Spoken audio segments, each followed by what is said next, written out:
दे। नहीं दे रहा। क्यों यार, टीवी तो देख रहा हूँ ना। इतना बड़ा हो गया, सुबह से कार्टून देख रहा है। तो तू भी तो सुबह से मोबाइल में गेम खेल रहा है ना।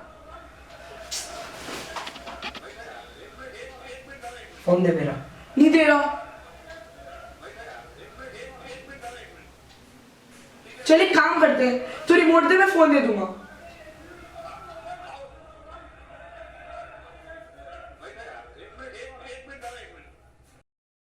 ले देख ले, टीवी गई लाइट।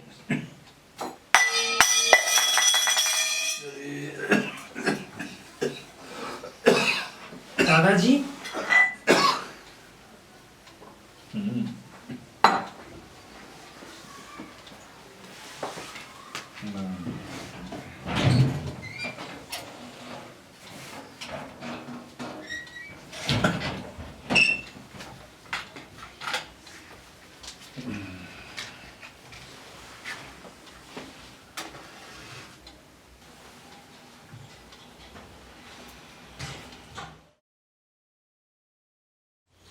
अरे वाह दादाजी, लालटेन पापा जी लाए थे क्या? नहीं बेटा, इसे तेरी दादी जी ने खरीदा था।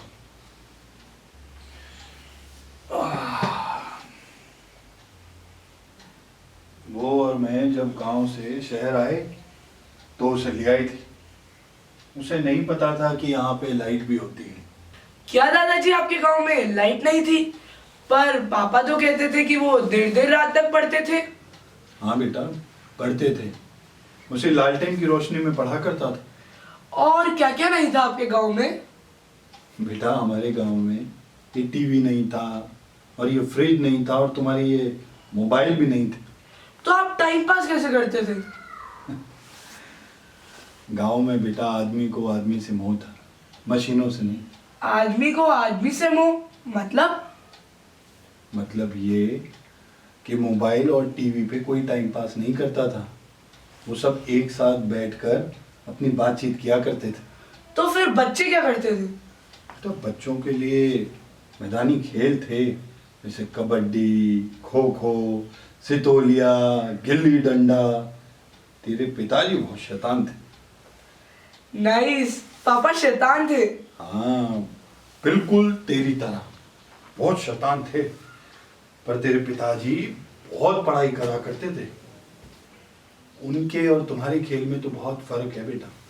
कैसे? अच्छा चलो तुम बताओ, तुम्हारे कौन कौन से खेल हैं? मैं तो पबजी और मिनी मिलिशिया खेलता हूँ, और भैया तो पूरे दिन वाइस सिटी पे लगे रहते हैं। बिल्कुल, तुम्हारे पिताजी भी ऐसे गोद में सर रखकर लेट जाया करते थे और मैं उन्हें खूब सारी कहानियां सुनाया करता था। पापा और कहानी? हाँ, आप कितने कूल थे ना दादाजी। अच्छा तो दादाजी, इसे भी कोई कहानी सुना दीजिए। वैसे भी लाइट तो आ नहीं रही है, इसका भी टाइम पास हो जाएगा। क्यों, सुनेगा कहानी? हाँ दादाजी।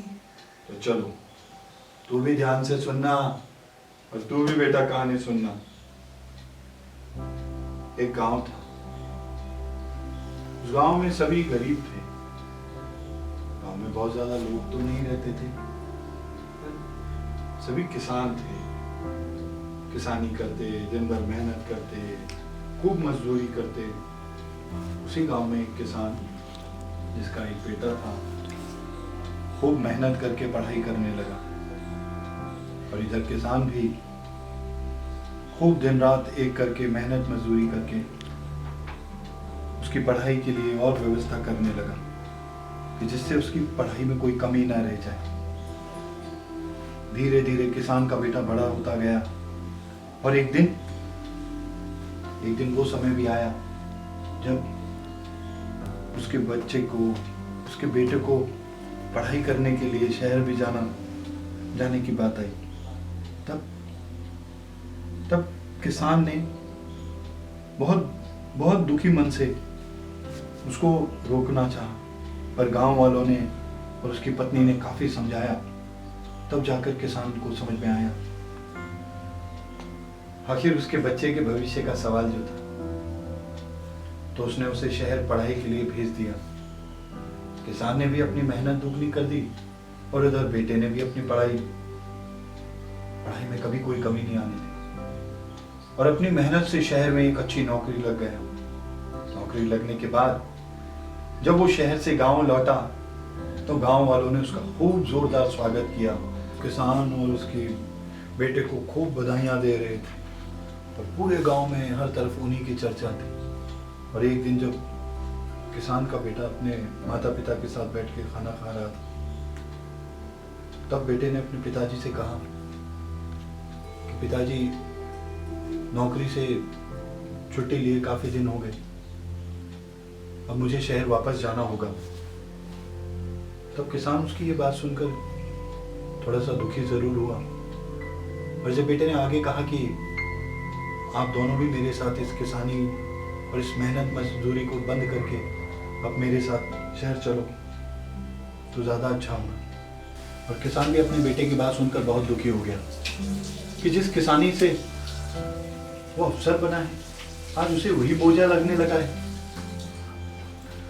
और उसकी पत्नी ने भी उसे काफी समझाया और किसान की पत्नी ने अपनी उसे कसम देकर ये कहा कि क्यों ना कुछ दिनों के लिए अपने बेटे के साथ शहर चलाते हैं।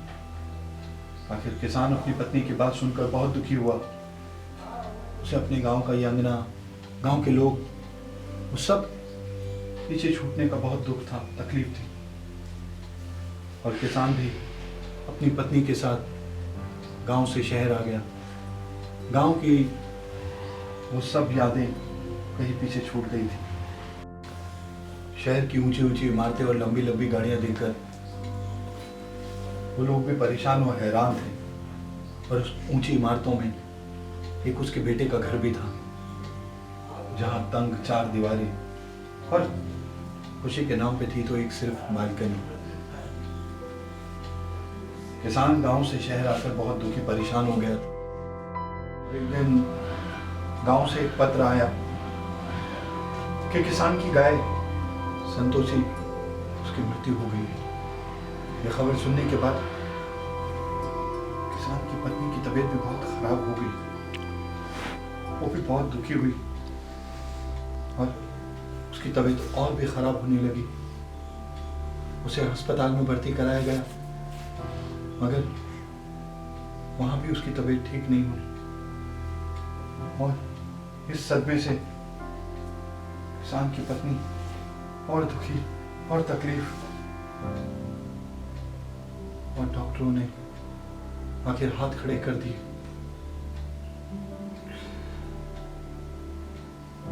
अंत में किसान की पत्नी ने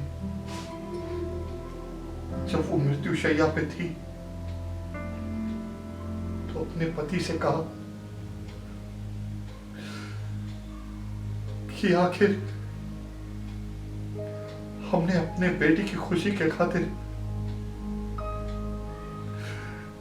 अपने बेटे की खुशी के खातिर अपने लोगों को छोड़ दिया। अपनी संतोषी भी तो अपने बेटे जैसी ही थी, बच्चे जैसे।